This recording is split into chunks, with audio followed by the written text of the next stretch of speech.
Assalamualaikum warahmatullahi wabarakatuh. Perkenalkan, saya Fadil Syaghi Nastiar Ijirisa dari kelas 2B Prodi Hukum Keluarga, ingin memenuhi tugas dari Bapak Wira Purwadi MH selaku dosen pengampu mata kuliah Hukum Tata Negara. Hal yang harus kita ketahui bahwa hukum tata negara ini adalah cabang ilmu yang mengatur tentang struktur dan sistem ketatanegaraan atas suatu negara.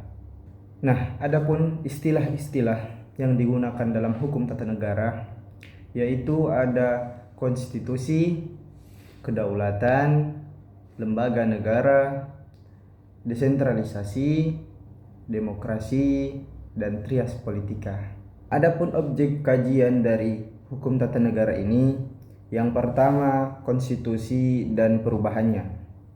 Yang kedua lembaga-lembaga negara, yaitu struktur, tugas dan wewenangnya.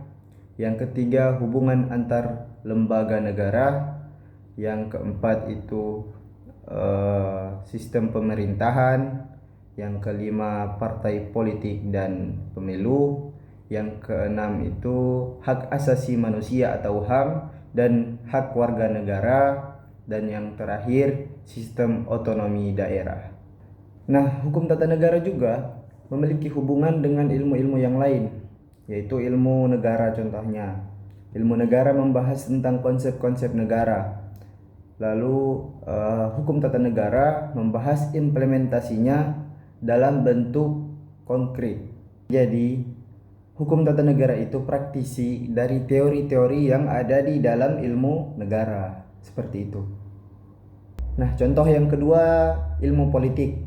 Ilmu politik ini membahas tentang sistem politik, kekuasaan, partai, dan perilaku politik.